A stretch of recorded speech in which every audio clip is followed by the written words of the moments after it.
உலகில் வாழும் spiritual tax Tamil நேயர்களுக்கு அன்பு வணக்கம். நான் ஜோதிடர் குரு வரதராஜ பெருமாள். நம்ம இந்த காணொலியில் என்ன பார்க்க போகிறோம் அப்படின்னு பார்த்தீங்கன்னா, 2026ஆம் ஆண்டு பிப்ரவரி மாதம். ஆமாம், வருடம் ஆரம்பித்து ஒரு மாதம் கடந்துருச்சு. காலம் ரொம்ப வேகமாக ஓடிட்டுருக்கு. அந்தளவுக்கு நம்மளோட வளர்ச்சி இருக்கா அப்படின்றதெல்லாம் நம்ம பார்க்க போகிறோம். பிப்ரவரி மாதம் அந்த வகையில் நம்மளுடைய வளர்ச்சிக்கு எந்த அளவுக்கு துணையாக இருக்க போகுது, அதுக்கான கோச்சார நிலைகள், கிரக நிலைகள் ஒவ்வொரு ராசிக்காரர்களுக்கும் எப்படி இருக்க போகுது அப்படின்னு பார்க்க போகிறோம். இந்த மாதம் வந்து ரொம்ப ஒரு முக்கியத்துவம் வாய்ந்த மாதமாக நம்ம பார்க்க வேண்டியிருக்கு. காரணங்கள் என்னன்னு கேட்டிங்கன்னா, கிரக யுத்தம்னு சொல்லுவாங்க இல்லையா? அதாவது ஒரு ராசியில ஒன்றுக்கு மேற்பட்ட கிரகங்கள் சேரக்கூடியது வந்து பார்த்தீங்கன்னா, அதாவது 2 கிரகங்கள், 3 கிரகங்கள், 4 கிரகங்கள் இப்படியெல்லாம் சேர்றது வந்து ரொம்ப ரொம்ப அபூர்வமான அமைப்பு தான். சேரும். அது நடக்காதுன்றது கிடையாது. கண்டிப்பா நடக்கும் தான். ஸோ, அதில இந்த மாதம் வந்து இந்த வருஷம் 2026ல வந்து பார்த்தீங்கன்னா, ஒரு ரொம்ப ரொம்ப அபூர்வமான ஒரு நிகழ்வுன்னே கூட சொல்லலாம். 6 கிரகங்கள் வந்து ஒண்ணா சேரப் போறாங்க நம்ம கும்ப ராசியில. ஸோ, கும்ப ராசியில வந்து 6 கிரகங்கள் சேர்க்கை. கிட்டத்தட்ட எல்லா கிரகமும் உள்ள வந்த மாரி தான். குரு மட்டும் தனிச்சிருக்காரு. சந்திரன் 4 கிரகம்ன்றனால அவர் ஒவ்வொரு ராசிக்கு பயணிச்சுக்கிட்டு இருப்பாரு. ஸோ இந்த மாதிரி இந்த பிப்ரவரி மாதம் முழுத வந்து கும்பராசியில் 6 கிரக சேர்க்கையோட இருக்கக்கூடிய நிலையில் இந்த பிப்ரவரி மாதம் உங்களுக்கு என்ன மாதிரி ஒவ்வொரு ராசிக்காரர்களுக்கும் மேஷம் முதல் மீனம் வரையான 12 ராசிக்காரர்களுக்கும் என்ன மாதிரியான பலன்கள் கொடுக்க போகுதுன்னு பார்க்க போகிறோம். தொடர்ந்து காணொலி பாருங்கள். உங்களுக்கு நிச்சயமாக பயனுள்ளதாக இருக்கும்.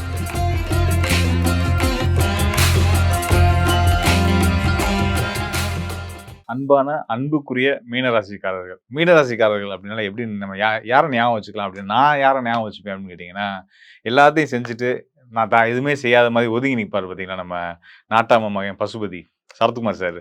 அவர் தான் மீனராசி கேரக்டர்ஸ். மீனராசிக்காரங்க அப்படிதான். எல்லாத்தையும் இழுத்து போட்டு எல்லாத்துக்காகவும் செஞ்சுட்டு எனக்கு அதுக்கு சம்மந்தமே இல்லைன்ற மாதிரி ஒதுங்கி நிற்கக்கூடிய ஆட்கள். அந்தளவுக்கு நல்ல பண்புகளும் அன்பும் மற்றவங்க மேலே அன்பும் காட்டக்கூடிய, சின்னவங்க பெரியவங்க இல்லாமல் எல்லாத்துக்கும் மரியாதையும் காட்டக்கூடிய ஒரு நல்ல பண்பு கொண்டவங்க யாருன்னு கேட்டிங்கன்னா, நம்ம மீன ராசிக்காரர்கள் தான். ஸோ இந்த மீன ராசிக்காரர்களுக்கு இந்த பிப்ரவரி மாதம் எப்படி இருக்கும் அப்படின்னு பார்க்கலாம். அதாவது பிப்ரவரி மாதம் அப்படின்றது வந்து பார்த்தீங்கன்னா, உங்களுடைய வாழ்க்கையில் ஒரு மிகப்பெரிய மைல்ஸ்டோனாக அமைய போகுதுன்னே சொல்லலாம். உண்மையிலேயே சொல்லப்போனால் மிக சிறப்பான யோக காலம் தான். உங்களுக்கு இனி அடுத்தடுத்து வரக்கூடிய காலங்கள் வரிசையாகவே நல்லாவே இருக்குது. காரணம் என்னன்னு கேட்டிங்கன்னா, இப்போ இவ்வளோ நாள் வந்து பார்த்தீங்கன்னா, உங்களுடைய குரு உங்களுடைய ராசிநாதன் வக்ரத்துல தான் இப்பயுமே இருக்காரு. மிதுன ராசியில இருந்துட்டு இருக்காரு. ராசிக்கு 4ஆம் இடத்துல இருந்துட்டு இருக்காரு. கேந்திரத்துல இருக்கிறது ஒரு சிறப்பு தான்னு வச்சுக்கோங்களேன். ராசி அதிபதியா வர்றதுனாலயும் மட்டும் இல்லாம, அவர் வந்து தொழில்காரகனாவும் வந்துடுறாரு. அதனால தொழில்காரகன் 4ஆம் கேந்திரம் ஏறுறதுன்றது வந்து தொழில் சார்ந்த நல்ல வளர்ச்சியையும், முன்னேற்றத்தையும் குடுப்பாங்க. ரொம்ப இமிடியேட்டா இன்னும் ஒரே மாசத்துல வந்து பார்த்தீங்கன்னா, உங்களுடைய ராசிநாதன் வந்து உச்ச பலம் பெறப் போறாரு. மார்ச் மாதம் வந்து அவர் உச்ச பலம் பெறப் போறாரு. ஸோ இதெல்லாம் குருவுடைய உங்க ராசிநாதனோட நிலை அப்படின்னு பார்த்தா ரொம்ப சிறப்பா இருக்கு. அதனால நீங்களும் உங்களுடைய வாழ்க்கையும் ரொம்ப சிறப்பாவே இருக்கும் அப்படின்றத நம்ம வந்து இப்ப இருந்தே நம்ம சொல்ல ஆரம்பிச்சிடலாம். இனி அடுத்தடுத்து வர்ற காலங்களும் உங்களுக்கு ரொம்ப சிறப்பான யோக காலமா தான் இருக்கும் அப்படின்றதுல எந்த துளி சந்தேகமும் கிடையாது. நீங்க நெறைய பேர் பயந்துட்டு இருப்பீங்க. ஜென்ம சனி நடந்துட்டு இருக்கு. இவர் என்ன இப்படி யோக பலன்கள சொல்றாங்க. நல்ல பலன் நல்லா இருக்குன்னு சொல்றாங்க. நம்ம கஷ்டம் தானே படுறோம் அப்படிலாம் நினச்சிட்டு இருப்பீங்க. ஆனா நான் உங்களுக்கு சொல்றேன், உங்களுடைய கஷ்டங்களுக்கு காரணம் ஜென்ம சனி மட்டும் கிடையாது. உங்களுடைய தசா புத்திகளும், உங்களுடைய ஜனன ஜாதகத்துல இருக்கக்கூடிய தச கிரக காரணங்களா கூட இருக்க வாய்ப்புகள் உண்டு. அது ஒரு பக்கம் இருக்க. கோச்சார அடிப்படையில பார்த்தா, ஜென்ம சனி உங்களுக்கு தொந்தரவு பண்ணுவாரா அப்படின்னா, பண்ண மாட்டாரு. ஏன்றத நான் சொல்றேன். உங்களுடைய ராசிநாதன் இருக்காரு வியாழன், சுபகிரகமான வியாழன். அவரு ராசிக்கு 4ஆம் இடத்துல இருக்காரு. உங்களுக்கு வந்து இப்ப திருக்கணிதப்படி ஜென்மத்தில சனி இருக்காரு. அ மார்ச் மாதம் தான் சனி வந்து வாக்கிய கணிதப்படி வரப்போறாரு. ஸோ அதுக்கப்புறம் 2 ஆண்டு உங்க ஜென்ம சனி தொடரப்போகுது. இப்ப ஜென்ம சனி காலம் வந்து பொதுவா வந்து பார்த்தீங்கன்னா, இடமாற்றம், தொழில் மாற்றம், வேலை இழப்பு, வேலை இழந்து வேலைய வாங்கக்கூடிய அதுக்குமான கஷ்டங்கள் இந்த மாதிரியான தொந்தரவுகள குடுக்கும். சிலருக்கு வந்து அ அ சங்கடங்களையும், அவப்பெயர்களையும், குற்ற உணர்ச்சிகளையும் குடுக்கும். ஸோ இதெல்லாம் வந்து ஜென்ம சனி செய்யக்கூடிய வேலைகள்னு வச்சுக்கோங்களேன். ஆனா இதெல்லாம் நடக்குமா அப்படின்னா நடக்காது. இந்த மாதிரி அசுப பலன்கள் எதுவுமே செயல்படாது. எதனாலன்னு கேட்டீங்கன்னா, உங்களுடைய ராசிநாதன் சொல்லக்கூடிய வியாழன், உங்க ராசியில வந்து அமரக்கூடிய சனிக்கு கேந்திர நிலையில இருக்காரு. அடுத்த மாதம் வந்து பார்த்தீங்கன்னா, அவர் வந்து உங்களுக்கு அதாவது நம்மளோட திரிகோண ஸ்தானம் 5ஆம் இடம், ராசிக்கு 5ஆம் இடமான திரிகோண ஸ்தானத்துக்கு போய், அங்கருந்து உங்க ராசிக்கு பார்வையே குடுக்க ஆரம்பிச்சுருவாரு. அதனால நீங்க சனிய பத்திலாம் பயப்படவே பயப்படாதீங்க. சனிய வந்து லெஃப்ட் ஹேண்ட்ல குரு பகவான் டீல் பண்ணிப்பாரு. சனியோ, ராகுவோ எவ்வளோ பெரிய வில்லனா இருந்தாலும், அவர சமாளிக்கக்கூடிய ஹீரோ உங்க ராசிநாதன் வந்து குரு தான். அதனால வந்து நீங்க அத பத்திலாம் சனிய பத்தியோ, ராகுவ பத்தியோ, ஏனைய அசுபர்கள பத்தியோ நீங்க கவலையே படாதீங்க. ஆ ஃபைன் விட்டுருங்க. இந்த பக்கம் உங்கள்ட்ட குரு பகவான்ட்ட விட்டுட்டு நீங்க மித்த வேலைய பார்க்க ஆரம்பிச்சுருங்க. அடுத்ததா உங்களுடைய இந்த மாதம் வந்து ஒரு சிறப்பு விஷயங்கள் நடக்க இருக்கு. என்னன்னு கேட்டீங்கன்னா, உங்க ராசிக்கு 12ஆம் இடம்னு சொல்லக்கூடிய கும்ப ராசியில அ ஒரு 6 கிரகங்கள் வந்து சேரப் போறாங்க. இந்த 6 கிரகத்துக்கும் உங்களுடைய ராசிநாதனுடைய பார்வை கிடைக்கப் போகுது. 12ஆம் இடத்துல அசுப கிரகங்கள் சேர்றது, அதுவும் கிரக யுத்தம் ஏற்படுறது அப்படின்றது வந்து பார்த்தீங்கன்னா, நிம்மதி இல்லாத வாழ்க்கைய குடுத்துரும். தூக்கத்த கெடுத்துரும். ஒரு வேள சாப்பாட்ட நிம்மதியா சாப்பிட முடியாத அளவுக்கு வீண் போராட்டங்களையும், அலைச்சல்களையும், சிக்கல்களையும், சட்ட ரீதியான பிரச்சனைகளையும் கொண்டு வரும். ஆனா, இங்க குரு பார்வை கிடைக்கிறதுனால நம்ம தப்பிச்சோம். அதாவது குருவோட மகிமை எவ்வளோ உன்னதமானது அப்படின்றத நம்ம இன்னைக்கு தெரிஞ்சுக்க முடியுது.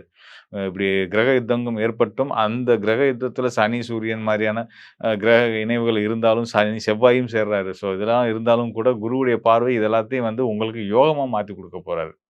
எங்கேருந்து மாத்துறாரு? 4ஆம் இடத்துலருந்து மாத்துறாரு. 4ஆம் இடம்ன்றது பயணங்கள குறிக்கக்கூடியது. எங்க இருக்கக்கூடிய கிரகங்கள் 6 கிரகங்கள்னு பார்த்தீங்கன்னா, 12ஆம் இடம். 12ஆம் இடம் வெளிநாட்டு பயணங்கள குறிக்கக்கூடியது.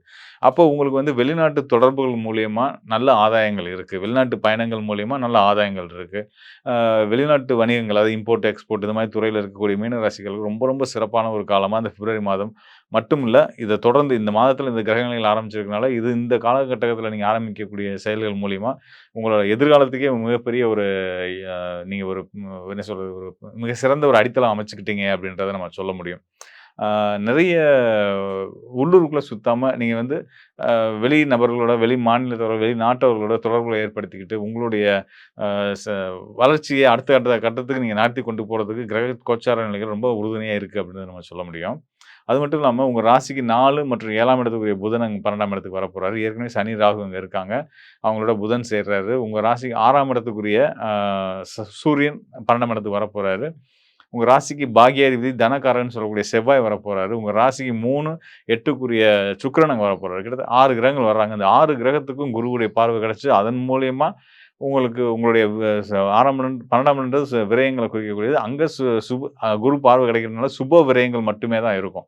அப்ப சுப விரயங்கள் பண்றோம் அப்படின்னா, நமக்கு நல்ல பொருளாதார முன்னேற்றங்கள் ஏற்பட போகுதுன்னு அர்த்தம். பொருளாதாரத்துக்கு நம்ம காசு வந்தா தான் நம்ம செலவு செய்ய முடியும். அப்ப அந்த செலவுகள் வந்து சுப விரயமாவும் இருக்கும் அப்படின்றபோது, நீங்க மனமகிழ்ச்சியோட இருக்கலாம். இனி வர காலங்கள் இந்த பிப்ரவரி மாதம் மட்டும் இல்ல. நம்ம பர்ட்டிகுலரா பிப்ரவரி மாத பலன பார்த்துட்டு இருக்கோம். அதுல இந்த இந்த ஆரம்பம் இருக்கு. உங்களுக்கான நல்ல துவக்கம் உங்களுக்கு கிடைக்குது அப்படின்றத சொல்றேன். இந்த துவக்கம் உங்களுக்கு இனி வர உங்களோட ஆயுள் காலத்துக்குமே மிக சிறந்த அடித்தளமா நல்ல விஷயங்கள உங்களுக்கு குடுக்கக்கூடிய ஒரு சிறப்பு அம்சங்கள் கொண்ட ஒரு கிரக சூழல் வருது. ஒரு அரிதான கிரக சேர்க்கைகள் வந்து நடக்க இருக்கு. இதெல்லாம் உங்களுக்கு தெளிவுபடுத்தியிருக்கிறேன். ஆ மேலும் வந்து பார்த்தீங்கன்னா, 6ஆம் இடத்துல கேது இருக்கிறாரு. அது கேதுவுமே வந்து உங்களோட வெற்றிக்கு உதவக்கூடிய இடத்துல தான் இருக்காரு. சின்ன சின்ன உடல் உபாதைகள் வரும். அதாவது கால் வலி, இந்த வயிறு சம்மந்தப்பட்ட உபாதைகள், டைஜெஷன் ப்ராப்ளம், இந்த நரம்பு மண்டலங்கள் சம்மந்தமான பிரச்சனைகள், இந்த மாரி தொந்தரவுகள் வரும். அதெல்லாம் பயப்பட வேண்டியதில்ல. கண்டிப்பான முறையில ந உடல் வந்து வயது இந்த ஒரு 35 பிளஸ் 40 பிளஸ்ல இருக்கவங்க வந்து, இப்ப இருந்தே உங்களோட உடல் ஆரோக்கியத்துக்காக கொஞ்சம் எக்சர்சைஸ் பண்றதோ, இல்ல யோகா பண்றதோ, பிராணாயாமம், மூச்சு பயிற்சி ஏதாவது பண்றதுனாலும் பண்ணுங்க. வாக்கிங் போறதுனாலும் பண்ணுங்க. ரொம்ப நல்ல விஷயங்கள். உடலுக்குன்னு இனிமே கொஞ்சம் அக்கறை குடுக்க ஆரம்பிங்க. அது அது மட்டும் நீங்க மைண்ட்ல வச்சுக்க வேண்டிய விஷயங்களா இருக்கு. மித்தபடி உங்க கரியர் ஆகட்டும், உங்களோட தனிப்பட்ட வாழ்க்கையில ஆகட்டும், நீங்க சிறப்பா, சந்தோஷமா, மகிழ்ச்சியா இருக்க போறீங்க. நாராயணர் வழிபாடு தொடர்ந்து பண்ணிட்டு வாங்க. மகாலட்சுமி, மகாவிஷ்ணு வழிபாடு பண்றது உங்களுக்கு வந்து மிக சிறந்த யோக பலன்கள குடுக்கும் அப்படின்றதையும் நான் சொல்லிக்கிறேன். மேலும் நம்ம கவனிக்க வேண்டிய விஷயம் என்னன்னு கேட்டீங்க அப்படின்னா வந்து பார்த்தீங்கன்னா, அதாவது நம்ம சொன்னோம் இல்லையா, அந்த கிரக சேர்க்கை. கிரக சேர்க்கை அப்படின்றது வந்து பார்த்தீங்கன்னா, கிரக யுத்தம் அப்படின்னும் சொல்லுவோம். அந்த கிரக யுத்தம் ஏற்படுறதுனால நல்லதா, கெட்டதா இந்த விஷயங்கள்லாம் இருக்கு. அது சேரும் இடத்த பொறுத்து, சேரும் கிரகங்கள பொறுத்து அந்த பலன்கள் மாறுபடும். இன்னும் ஒரு சிலருக்குலாம் வந்து ஒரு சிலருக்கு இல்ல பொதுவாவே வந்து லக்னத்துக்கு அடிப்படையிலயும் பிறந்த நேரம் நேரத்தின் அடிப்படையில தான் லக்னம் கணிப்போம். ஸோ அந்த லக்னத்துக்கு எந்த இடத்துல கிரக யுத்தம் அமைறதுன்றத பொறுத்து அவங்க ஒரு சிலர் வந்து கோடீஸ்வரனும் ஆவான், ஒருத்தன் வந்து ஆண்டியாவும் ஆவான். இதெல்லாம் நடக்கிறது இயல்பு தான். ஸோ எல்லாம் இருந்தாலும் கூட கோச்சார அடிப்படையில அந்த கிரக சேர்க்கை அப்படின்றது வந்து நான் உங்களுக்கு முக்கியமா ஒரு விஷயம் சொல்ல விரும்புறேன். அதாவது நம்ம கொரோனா டைம் இருக்கு பார்த்தீங்களா? 2020 அப்ப இந்த 6 கிரக சேர்க்கை இருந்துச்சு. இதே கிரகங்கள் சேரல. வேற வேற கிரகங்கள் சேர்ந்து குரு, கேது, செவ்வாய், சுக்கிரன், புதன் இவங்கலாம் சேர்ந்து இருந்தாங்க. ஸோ அப்பதான் நம்ம கொரோனா எஃபெக்ட் வந்துச்சு. இதெல்லாம் தொந்தரவுலாம் இருந்துச்சு. ஆனா என்னன்னா, அப்ப வந்து குரு நல்லது செய்யக்கூடிய குருவே வந்து அந்த கிரக யுத்தத்துக்குள்ள மாட்டியிருந்தனால, நாமலாம் வந்து லாக்டவுன் உள்ள போய் வீட்டுக்குள்ள சிறைவாசம் இருந்துட்டோம். ஸோ அது நடந்தது இல்லையா? அப்படியான ஒரு 6 கிரக சேர்க்கையில இப்ப குரு தனிச்சு இருக்காரு. குருவுடைய அருளால நம்ம தப்பிச்சுட்டு இருக்கோம். ஸோ அதுதான் இங்க உண்ம. அதாவது நம்ம அந்த சயின்டிஃபிக்கலா சொல்லும்போது, இந்த அ மா நவீன அறிவியல்ல சொல்லும்போது சொல்லுவாங்க. அதாவது குரு வந்து ரொம்ப பவர்ஃபுல்லான கிராவிட்டி கொண்ட கிரகம் அப்படின்றதுனால, நம்ம பூமி மேல விழக்கூடிய மற்ற கிரகங்கள் மேல விழக்கூடிய அந்த எரிக்கற்கள்லாம் தன் பக்கம் இழுத்துப்பாரு அப்படின்னு சொல்லிட்டு. ஸோ அதுதான். நம்ம மேல விழக்கூடிய நமக்கு நடக்க இருக்கக்கூடிய சங்கடங்கள, த தொ துன்பங்கள் எல்லாத்தையுமே குரு பார்வைன்னு நம்ம சொல்றோம் இல்லையா ஜோதிடத்துல. அதுதான். அந்த குருவுடைய அனுகூலம் கிடைக்கிறதுனால, அதெல்லாம் நமக்கு நடக்காம தவிர்க்கப்படுது. இப்ப நான் உங்களுக்கு திரும்ப மீண்டும் ஒரு முறை சொல்றேன். இப்ப இந்த குருவுடைய பார்வை மட்டும் இல்ல அப்டின்னா வச்சுக்கோங்களேன், இந்த சனி, சூரியன், ராகு, செவ்வாய், சுக்கிரன், புதன் இந்த சேர்க்கை வந்து கண்டிப்பான முறையில உலகளாவிய அளவுல நெறைய பிரச்சனை, இயற்கை பேரிடர்கள், இயற்கை சீற்றங்கள், பெருமழை, வெள்ளம், புயல், அ வாகன விபத்துகள், குறிப்பா வந்து இந்த ரா ராம் நாடுகளுக்கிடையான யுத்தங்கள் இதெல்லாம் வந்து அதிகரிக்கிறதுக்கான வாய்ப்புள்ள ஒரு நேரம். இப்படிப்பட்ட வாய்ப்புள்ள நேரத்தையே வந்து குரு ஒருத்தருடைய பார்வை வந்து நமக்கு யோகமா மாத்தி குடுத்துட்டு இருக்கு அப்படின்றதுக்கு, நம்ம வந்து இறைவனுக்கு எப்பயுமே நன்றி சொல்லணும், கடமைப்பட்டுருக்கணும். இதே மாரி இனி வர்ற காலமும் எல்லாருக்கும் எல்லாமும் நல்லபடியா இருக்கணும்னு ஒவ்வொருத்தரும் வேண்டிக்கிறது ரொம்ப சிறப்பான ஒரு விஷயமா இருக்கும். இந்த வகையில வந்து பார்த்தீங்கன்னா, குரு வந்து ஒரு சிறப்பான ரோல் எடுத்து நம்மளெல்லாம் காத்துட்டு இருக்காரு.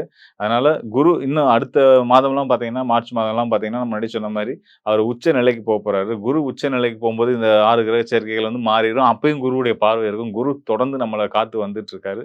அதனால குரு அம்சத்துல இருக்கக்கூடிய தாய், தந்தை, ஆசிரியர் எல்லாத்தையும் போற்றி எல்லா ராசிக்காரர்களுமே வந்து வணங்கி வர்றது, அவங்களுக்கான சரியான மரியாதைய குடுக்குறது, பெற்றவங்க வந்து பிள்ளைகளுக்கு நல்ல மரியாதைய குழந்தைகளுக்கு சொல்லிக் குடுத்து வளர்க்குறது, இதெல்லாம் இந்த காலத்துல செய்ய ஆரம்பிச்சீங்கன்னா, அவங்களோட எதிர்காலத்துக்கு நல்லதா இருக்கும். நாமளும் நமக்கு நல்லது செய்யக்கூடியவங்களுக்கு நல்லது செஞ்சவங்களா மாறிருவோம். ஸோ இதெல்லாம் தாண்டி இன்னொரு விஷயம் இருக்கு. உங்களுடைய ஜனன ஜாதகம். அதுக்கு ஒரு முக்கியமான ரோல் இருக்கு. அத நம்ம தவிர்த்து போவே முடியாது. கோச்சார நிலைகள், கிரக நிலைகள் நல்லா இருக்கு. அருமையா இருக்கு. எல்லா ராசிக்காருக்குமே நல்ல பலன்கள் இனிமே கண்டிப்பான முறையில கிடைக்கும். அத நான் உறுதியா சொல்றேன். இதையும் தாண்டி ஒரு சிலருக்கு இருக்கக்கூடிய இந்த கடன் சார்ந்த சிக்கல்கள், உடல் சார்ந்த சிக்கல்கள், பிரச்சனைகள், மனப்பிரச்சனைகள், உறவு சார்ந்த சிக்கல்கள் இது எல்லாத்துக்கும் காரணமா உங்களுடைய சுயஜாதகத்துடைய பங்கு இருக்கு. ஸோ உங்களுடைய சுயஜாதகத்துல இனி அடுத்து வரக்கூடிய காலம் எப்படி இருக்கு? கோச்சாரத்த பத்தி நம்ம தெரிஞ்சுக்கிட்டோம். இப்போ ராசி அடிப்படையில உங்களுக்கு எப்படி இருக்குன்னு நம்ம தெரிஞ்சுக்கிட்டோம். இன்னும் உங்களுடைய சுயஜாதகம், உங்களோட சொந்த ஜாதகத்தின் அடிப்படையில உங்களோட எதிர்காலம் எப்படி இருக்கு? தொழில் சார்ந்த விஷயங்கள் எப்படி இருக்கு? குடும்ப உறவுகள் எப்படி இருக்கு? பொருளாதாரம் எப்படி இருக்குன்றத பத்திலாம் இன்னும் தெளிவா தெரிஞ்சுக்கணும் அப்படின்னா, இந்த டிஸ்ப்ளேல இருக்க என்னுடைய எண்ணுக்கு தொடர்பு கொள்ளுங்க. கண்டிப்பான முறையில உங்களுக்கு நல்ல ஒரு தெளிவையும், தீர்வையும் நான் தர்றதுக்கு தயாரா இருக்கிறேன். நன்றி, வணக்கம் நண்பர்களே. மீண்டும் ஒரு நல்ல நிகழ்ச்சியில் சந்திப்போம்.